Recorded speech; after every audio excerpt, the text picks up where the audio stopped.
mbrojtës, vazhdues dhe të themi partizan për ta forcuar mëtej Aleancën e Atlantikut Veriut. Një problem shumë të madh, do duhet të thënë që është në kryet herës, kemi këto kohë sepse ka jashtëzakonisht shumë mjegull dhe sinjalet vinë me kaq shumë zhurma sa që do një aparat filtrimi të jashtëzakonisht mund të kuptosh çfarë është reale dhe çfarë nuk është. Domethënë zoti Trump duke zbritur nga avioni tha që neni 5 kush nuk paguan, unë nuk e mbroj. Pra përsëriti atë parimin e vet transaksional lidhur me vlerën e traktateve dhe angazhimeve ndërkombëtare, ndërsa më mbrapa dhe diku nga fundi apo në konferencën e fundit për shtyp u deklarua që po neni 5 është pjesë e traktatit ndaj të cilit Shtetet Bashkuara të Amerikës janë të angazhuar. Tashti vlen ajo që thanë fillim, apo vlen ajo që thanë fund, apo vlen një gjë tjetër që do thotë kur të dali përsëri në Amerikë që mund të flasi për këtë problem. Duhet kuptojmë një gjë që për zotin Trump nuk kanë asnjë lloj rëndësie liderat e Europës, sepse për atë që zoti Trump përfaqëson, ne kemi parë shpeshherë që liderat e Europës të jenë nga më të përbuzurit për ekipin e ri që është në pushtet në Amerikë. Këtë kemi parë qysh me fjalimin e J.D. Vance-it në Munich, e kemi parë me ato që dolën nga nga rrjedhja e informacionit nga Signali, se si komunikonin sekretari i mbrojtjes me zëvendës presidentin për çështjet e Europës. Pra, sepse në pikturën, në fotografinë e madhe globale sot, zoti Trump përfaqëson një gjë që është krejt në kundërshtim me këto që janë liderat e Europës. Liderat e Europës janë pjesë e establishmentit neokon dhe neolib që janë të lidhur me neokonët dhe neoliberalet në Shtetet Bashkuara të Amerikës, për të cilët sipas konceptimit dhe këndvështrimit të zotit Trump, ai ka vuajtur kaq shumë në këto 8 apo 10 vitet e fundit që ka kaluar përmes 2 impeachment, akuzave për si kriminal deri dhe gjykimin e tij si kriminal. Pra, në këtë këndvështrim, Europa, siç edhe e ka thënë që Europa është më e keqe dhe se Kina, nëse ju kujtohet kur ka ardhur puna që ka diskutuar për tarifat. Për papritmas, në këtë summit NATO kemi të gjithë të lumtur, edhe liderat evropian, që arritën megjithëse nga gjuha e trupit nuk mund shikohej që Macron apo Starmer apo Merz ishin dhe aq të lumtur, nga gjuha e trupit po flas, nga ato që thanë, të gjithë janë të kënaqur. Kur vjen puna ke 5% që është fitore e madhe që të gjithë mund ta tundin, po ka kaq shumë gjëra brenda sa ja vlen vërtet që të thellohesh dhe unë do mundohem fare shkurt nëse patjetër, është shumë interesante kjo. E para 5% që ka 3.5 dhe 1.5. 3.5 duke përfshirë edhe këto 2% që është sot, pra 3.5 e GDP-s është ajo për mbrojtjen, pastaj 1.5 do të jetë për infrastrukturën e cila do t'i shërbejë mbrojtjes. Për shembull, edhe për të qeshur, belgët kanë filluar me njëherë nga manipulimi i shifrave dhe thonë gjithë riparimet e urave dhe të rrugëve po i fusin ke shpenzimet ushtarake, sepse thonë që ne po i riparojmë këto ura që kur të vinë trupat amerikane që do sparkojnë në det, a kanë më kollaj që të shkojnë në lindje që të luftojnë me rusët dhe ne prandaj po i bëjmë këtë punë. Pra, ka shumë edhe mënyra se si do të manipulohen shifrat për t'i raportuar sikur po arrin 5% e shpenzimeve për cilën janë angazhuar. Por themelore janë dy gjëra. E para, të gjithë pa përjashtim ata që ishin në atë sallë që morën angazhime për 5%, në kuadrin kohor të 10 viteve, siç kërkohet që të arrihet 5%, nuk do jenë më rreth e përqark, as në politikë dhe ndoshta palese ku mund të jenë, domethënë. Kështu që angazhimin që ata kanë marrë nuk është se do ta realizojnë pikërisht. Po të shikojmë zhvillimet politike në Europë, mundësia për të rritur më tej taksat në të gjitha vendet e Europës është pothuajse afër zeros. Në asnjë vend evropian me këto nivele taksash që kanë, që shojnë gati edhe 50% edhe 60% në raport me çështë taks progresive në raport me të ardhurat progresive, nuk ka asnjë hapësirë që ti të nxjerrësh para të tjera, hapësira për të marrë borxh në shtetet si Italia, Franca apo edhe Spanja janë pothuajse edhe Belgjika janë pothuajse afër zeros. I vetmi shtet që ka mundësi të marrë borxh është Gjermania.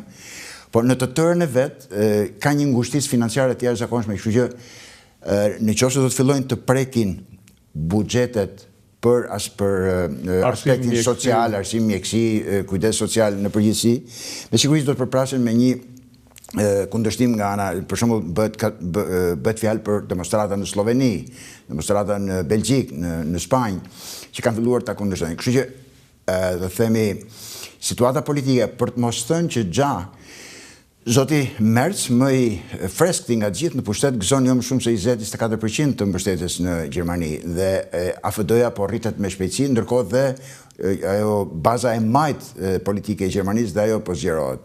Për të mos thënë pastaj që në Francë e dim që Macron nuk gëzon më shumë se 10%, bile dhe ajo po shkon drejt rënjes, Starmer në Angli është po në të njëjtën situata. Kështu që situata politike nuk do të jetë aq e kollajshme që këto shtete të arrijnë ta realizojnë këtë rritje. Mos këta ndoshta po thonë ta shtym si ta shtym derisa të mbarojë ky 4 vjeçari Trumpit. Edhe kështu mundet, por ndërkohë edhe po mbarojë 4 vjeçari Trumpit, angazhimi që këta kanë marrë është solemn dhe me shkrim, kështu që janë të detyruar të përpiqen që ta zbatojnë. Problemi është që do kenë shumë vështirësi në zbatimin e tyre dhe e bëra gjithë të parashtrim për të dalë në këtë që do them tash. E gjitha kjo bëhet ndaj kërcënimit rus, real dhe imagjinar. Kërcënimi rus është sa real, aq edhe imagjinar. Është real sepse nëse para 3 vjetësh Rusia ishte në gjendje ushtarake për tu mëshiruar, këto 2-3 vite luftë e kanë bërë që ka forcuar në mënyrë të jashtëzakonshme industrinë e luftës, teknologjinë e luftës, por sidomos njohurinë për të luftuar në kushtet e reja. Pra, vërtet që është një forcë formidabël në raport me Europën, e cila duke filluar që nga Gjermania, pastaj me radhë Franca, Anglia, Italia, pothuajse janë në shprehjen që kam dëgjuar më shpesh, janë pothuajse zero, next to zero, në kuptimin e forcës që janë në gjendje të nxjerrin për luftë. Patjetër që kanë buxhete nganjëherë edhe astronomike, parat i harxojnë, po se për çfarë i harxojnë një zot e di, sepse forcë reale nuk kanë për të bërë. Prandaj një deputet italian që ka qenë general ushtarak thoshte një tank gjerman kushton 29 milion euro, një tank rus kushton 4 milion euro. Që këtu fillon kemi një fryrje të shifrave. Kështu që kur vjen puna si thash më parë rreziku rus me forcimin e ushtrisë ruse ka një disbalancë të jashtëzakonshme midis përgatitjes ushtarake ruse dhe përgatitjes ushtarake të Perëndimit. Dhe ky disnivel fton për veprime agresive në të ardhmen nga ana e Rusisë.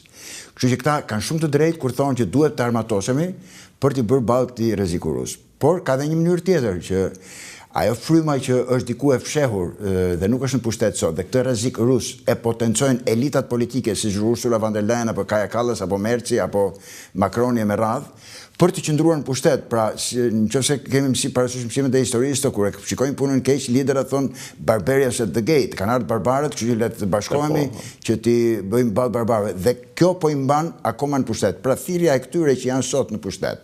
Dhe ajo që u demonstrua në këtë samit të NATO-s ishte thirrja që do na sulmojnë rusët, prandaj të bashkohemi dhe të harxojmë më shumë. Problemi është që ata që janë në opozitë sot dhe fare mirë mund të jenë nesër në pushtet, kanë një mendim disi më ndryshe dhe thonë që pse të mos bisedojmë me rusët. Sepse ky kërcënim rus mund të neutralizohet në 2 mënyra. Një, duke u forcuar ushtarakisht dhe duke shkuar drejt luftës, që do të thotë vriten djemtë e rinj dhe vajzat e reja evropiane nesër pas nesër në luftë. Po ka dhe një mënyrë tjetër që le të diskutojmë për arkitekturën e sigurisë evropiane, sikur se kanë propozuar rusët historikisht, po edhe në dhjetor dhe janar shkurt 2021 dhe 2022-shit. Pra këto janë ato që propozojnë edhe AFD-ja, edhe forcat tjera të cilat për momentin quhen të ekstremit të djathtë, populiste, dhe bile në Gjermani ka tentativa edhe për të nxjerrë jashtë ligjit, duke i konsideruar që janë jashtë aktivitetit tyre nuk përputhet me kushtetutën e Gjermanisë, ndërkohë që përbëjnë gati, ku do të themi 30-40% të popullsisë, se si mund të nxjerrë gjysmën e popullit tonë jashtë kushtetutës, është çike vështirë për ta pranuar.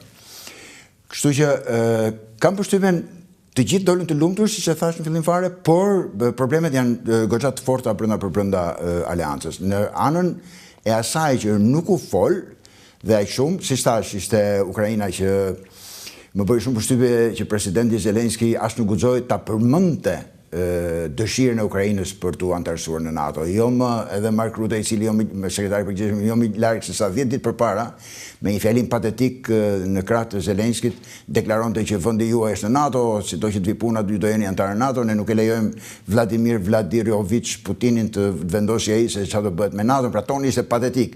Dhe brenda 10 ditësh duket ata nga Washingtoni kanë thënë që zoti Trump nuk do të dëgjojë nga gjëra të tilla dhe nuk u përmend as sekundi perspektiva e Ukrainës si antar i NATO-s. Ndërkohë, të rrej vëmendjen edhe një fakt që disa nga liderat, përfshi Mark Rutte apo Ursula von der Leyen, folën me terma të themi më agresive ndaj presidentit Federatës Ruse, Putin, që pa frikë mund të themi që është i akuzuar për krime lufte nga gjykata ndërkombëtare e krimeve. Ku erdhi puna ke zotit Trump në konferencën për shtyp në fund, megjithëse u pyet direkt dhe në një pyetje disi provokative nga gazetarët në raportet e tija me presidentin Putin, u shpreh me terma shumë të buta, duke thënë që unë jam në kontakt dhe ne do të vazhdojmë, dhe kur më morin telefon dhe më afrojnë ndihmë për Iranin, unë i thash unë dua ndihmë nga ty për ty, për Rusinë dhe për Ukrainën, nuk dua ndihmë për gjë tjetër. Po i kurseu të gjitha epitetet që mund të acarojnë situatën, dhe komentet janë që nuk i intereson që të agravoj situatën përpara se të ketë një vazhdimësi në dialogun që ka me Putinin lidhur me konfliktin në Ukrainë. Ndërkohë, ambasador, unë doja t'ju pyes një diçka edhe